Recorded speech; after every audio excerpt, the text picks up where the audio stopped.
Hello student, today we learn about the new engine named as Wankel Engine। इसको flex वैंकल ने design किया था और इसको उसने वैंकल रोटरी इंजन का नाम बोला था।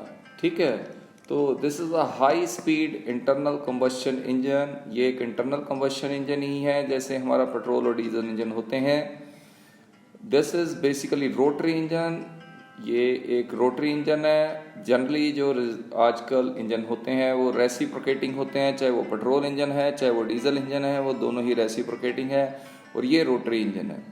फ्री फ्रॉम वाइब्रेशन, रोटरी होने के कारण जो इसमें वाइब्रेशंस हैं वो बहुत कम है as compare to reciprocating engine के मुकाबले। ये लेस वेट पर बहुत ज़्यादा टॉर्क प्रोवाइड करते हैं, तो करके ये इंजन बहुत अच्छा माना जाता है। But there are certain limitations why this engine is not generally used. ठीक है, तो मैं अभी नेक्स्ट आपको इसकी कंस्ट्रक्शन दिखाता हूँ। तो स्टूडेंट्स कंस्ट्रक्शन देखते हैं इसकी कंस्ट्रक्शन में जो सबसे पहले मैंने लिखा हुआ है यहाँ पर इनटेक है। तो ये मैंने एक क्रॉस सेक्शन व्यू आपको इंटरनल व्यू दिखाया है जो कि वैंकल इंजन का है। तो सबसे पहले हम स्टार्ट करते हैं वहाँ से। यहाँ से इनलेट आता है, यानी यहाँ से आपका एयर प्लस फ्यूल का मिक्सचर एंटर होता है। दूसरा है एग्जॉस्ट। आफ्टर बर्निंग जो एग्जॉस्ट है वो इस पोर्शन से बाहर निकल जाते हैं। अगर मैं बात करूँ स्टेटर हाउसिंग की, तो ये जो पूरा का पूरा बना हुआ है बाहर की तरफ, इसको हम स्टेटर हाउसिंग कहते हैं। ठीक है, फोर्थ जो हमारा चैम्बर है, ये जो आपको अंदर जिसमें ये जो लोब है रोटेट कर रहा है, उसको जो बाहर जो हाउसिंग है उसको हम स्टेटर हाउसिंग कहते हैं। फोर्थ ये हमारा चैम्बर हो गया। पिनियन जो कि मैंने 5th नंबर पे शो किया है रेड से कलर का, ये पिनियन है।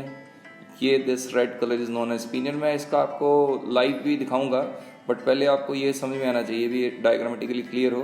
Then 6th one is rotor. आपको रोटर नजर आ रहा है, ये जो लोब होता है इसको हम रोटर कहते हैं। This one is rotor. ठीक है, next one is 7th one is crown gear. जो क्राउन गियर है वो आपका यहाँ पर है, ये आपको नजर आ रहा है। This one is a crown gear. ये एनुलर गियर होता है, इसके अंदर की तरफ टीथ्स होते हैं। Now next one 8th is eccentric shaft. ये इसेंट्रिकली रोटेट होती है, तो करके इसको इसेंट्रिक शाफ्ट कहते हैं। 9th जो मैंने बनाए हैं, यहाँ पर 2 स्पार्क प्लग लिए हैं। 2 स्पार्क प्लग भी हो सकते हैं, कई फिगर्स में आप इसको सिंगल स्पार्क प्लग भी देखोगे। ठीक है सर, हमें बेसिकली इसकी कंस्ट्रक्शन समझ में आ गई है। नाउ अब इसकी वर्किंग देखते हैं। तो ये जो हमारा इनटेक था, इनटेक से ये ब्लू कलर का तो शो किया है भी, यहाँ पर अभी बर्निंग नहीं हुई है। यहाँ पर ये सक्शन हो रहा है। सक्शन होने के बाद ये जो ए, सिर्फ ये ए मैंने शो किया है, ज़्यादा नाम नहीं लिए। ए रोटेट होने के कारण यहाँ पर ए आ गया, और ये जो चार्ज था इस लोब के अंदर, ये वाली लोब के अंदर देखो, ये वाली लोब आ गई, कंप्रेस हो गया। यहाँ पर ये कंप्रेस्ड हो रहा है, तो मैंने इसको ग्रीन से शो किया है।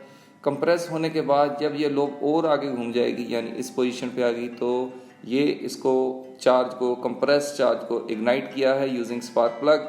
स्पार्क प्लग के बाद ये जब लोब घूमेगा ये और ऊपर जाएगा, कुछ ऐसे आ गया तो ये बर्न्ट गैसेस हो गई, और ये सारी की सारी अब बाहर चल जाएंगी। तो देखो ये जो हमारा फिगर है, इसमें हमें लग रहा है भी ये देखो सर एक स्ट्रोक चल रहा है, लेकिन ध्यान से देखा जाए, अगर यहाँ पर इनटेक है तो यहाँ पर कंप्रेशन साइमल्टेनियसली हो रहा है। अगर यहाँ पर कंप्रेशन हो रहा है तो यहाँ पर इनटेक साइमल्टेनियसली, और यहाँ पर एग्जॉस्ट साइमल्टेनियसली हो रहा है। तो इधर देखें तो ये भी इग्निशन हो रहा है। यहाँ पर इनलेट करीब खत्म होने स्टार्ट हो गया, इनलेट खत्म होगा, कंप्रेस होगा। यहाँ से जो एग्जॉस्ट गैसेज बाहर जा रही हैं, यहाँ से एग्जॉस्ट गैसेज बाहर जा रही हैं, यानी यहाँ पर ये कंप्रेस हो रहा है और यहाँ पर ये इनलेट्स यानी सक्शन हो रहा है।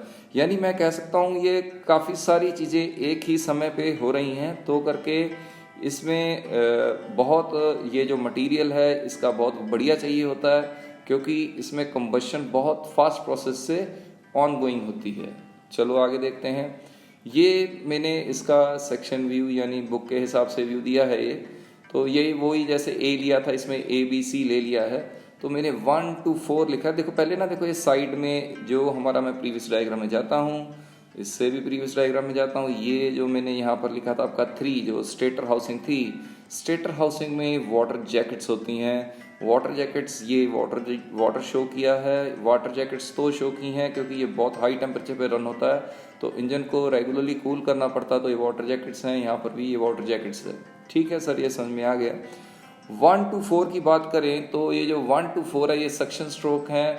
जैसे यहाँ पर मैं ये 1 मान लूँ और 2 मैंने ये मान लिया, ये भी सक्शन है, ये 3 भी सक्शन है और 4 भी सक्शन। देखो सारे डायग्राम में सक्शन नजर आ रहे हैं। 1 यहाँ पर है, एक के ऊपर यहाँ पर जिन्हें मैंने मार्क कर दिया। अब 5 to 7 देखें तो ये कंप्रेशन है। देखो यहाँ भी कंप्रेशन चल रहा है, 6 पे भी कंप्रेशन चल रहा है, और जो 7 है वो यहाँ पर है। दिस वन इज 7 जो नजर नहीं आ रहा, दिस वन इज कंप्रेशन। चलो सर ये ठीक है। 8 to 10 दिस इज कंबस्शन, यानी आग लग रही है। 8 to 7 जाके देखें तो अब 8 की बात करें तो जैसे ये 8 है, और यहाँ पर बात करें तो ये 9 है। यहाँ पर 9 दे दिया इन्होंने, 9 ये है, और ये 10 है जहाँ पर आपने शो नहीं किया। यहाँ पर साइमल्टेनियसली कंबस्शन चल रही है, और कंबस्शन यानी एक्सपेंशन कह दें। और फाइनली अगर 10 से बात बोले 11, और ये जो 12 है इसमें क्या हो रहा है, ये 11 ले लीजिए, ये 12 ले लीजिए, और ये दोबारा 1 ले लीजिए या 13 ले लीजिए। यहाँ पर सारी जगह क्या हो रहा है, एग्जॉस्ट गैसेस बाहर जा रही हैं। All the process are going simultaneously. तो ये आपको मुझे लगता है समझ में आ गया है।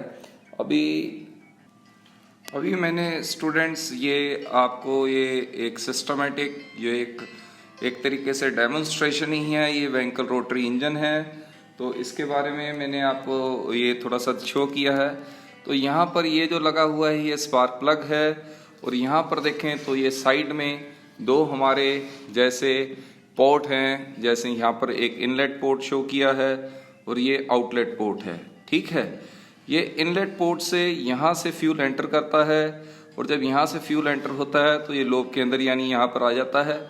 तो ये इनलेट हो गया, यहाँ पर कंप्रेशन हो रहा है साइमल्टेनियसली, और यहाँ पर इस टाइम अगर मैं कह दूँ फायरिंग हो रही है। अगर मैं इसको थोड़ा सा रोटेट कर दूँ तो देखो यहाँ पर अब ये जो चीज़ है ये इसको आग लग चुकी है, और ये एक्सपेंशन स्ट्रोक में जा रहा है। और ये सबसे पहले ये जो लोब है देखो ये बिल्कुल एग्जॉस्ट के साथ है। तो जैसे ये लोब आगे चल जाएगा तो ये एग्जॉस्ट गैसेस बाहर आ जाएंगी, और यहाँ पर देखिए अब ये आगे चल गया और ये एग्जॉस्ट गैसेस बाहर आ गई। तो मैं ये कह सकता हूँ देखो अभी भी साइमल्टेनियसली यहाँ पर जो मेरा इनलेट वाल्व है वो ओपन है। तो इनलेट वाल्व से यहाँ पर न्यू जो हमारा जो कह लीजिए फ्यूल प्लस एयर का मिक्सचर है वो आ रहा है, और यहाँ पर कंप्रेशन हो रही है, और यहाँ पर अभी आग लगने वाली है। और ये देखिए ये यहाँ पर अब ये पिस्टन, ये जो हमारा स्पार्क प्लग है यहाँ पर आग लगेगा, और ये रोटर और आगे रोटेट होगा। तो ये अब ये यहाँ पर ये जो है एक्सपेंशन स्ट्रोक जा रहा है। अभी मैंने ये बात की थी आपसे, ये देखो ये व्हील है, अगर हम बात करें तो ये बाहर वाला व्हील आ गया, ये जो है पिनियन है, ये सेंट्रिक शाफ्ट है। तो बड़ा ये बेसिकली सिंपल सा डायग्राम था।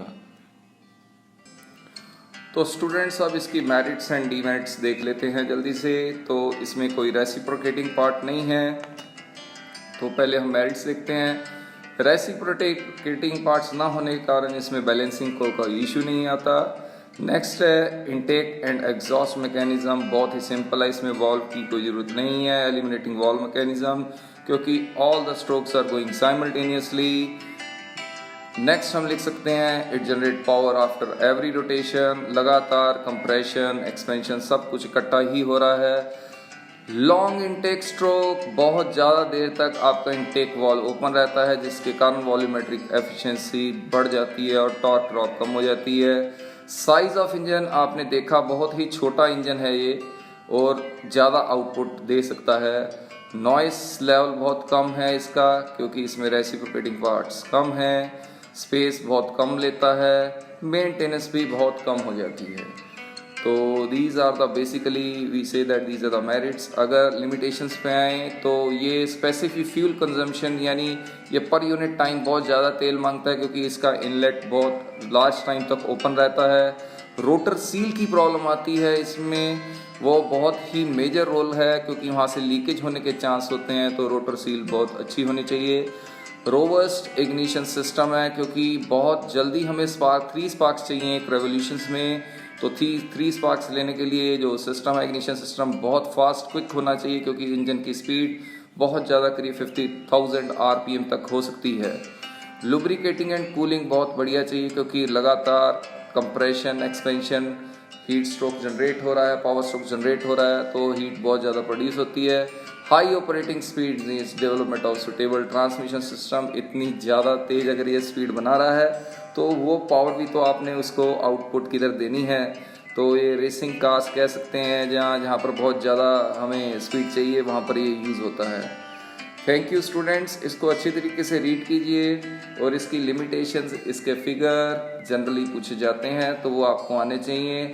वर्किंग आप अपने आप लिख सकते हो। Okay, thank you.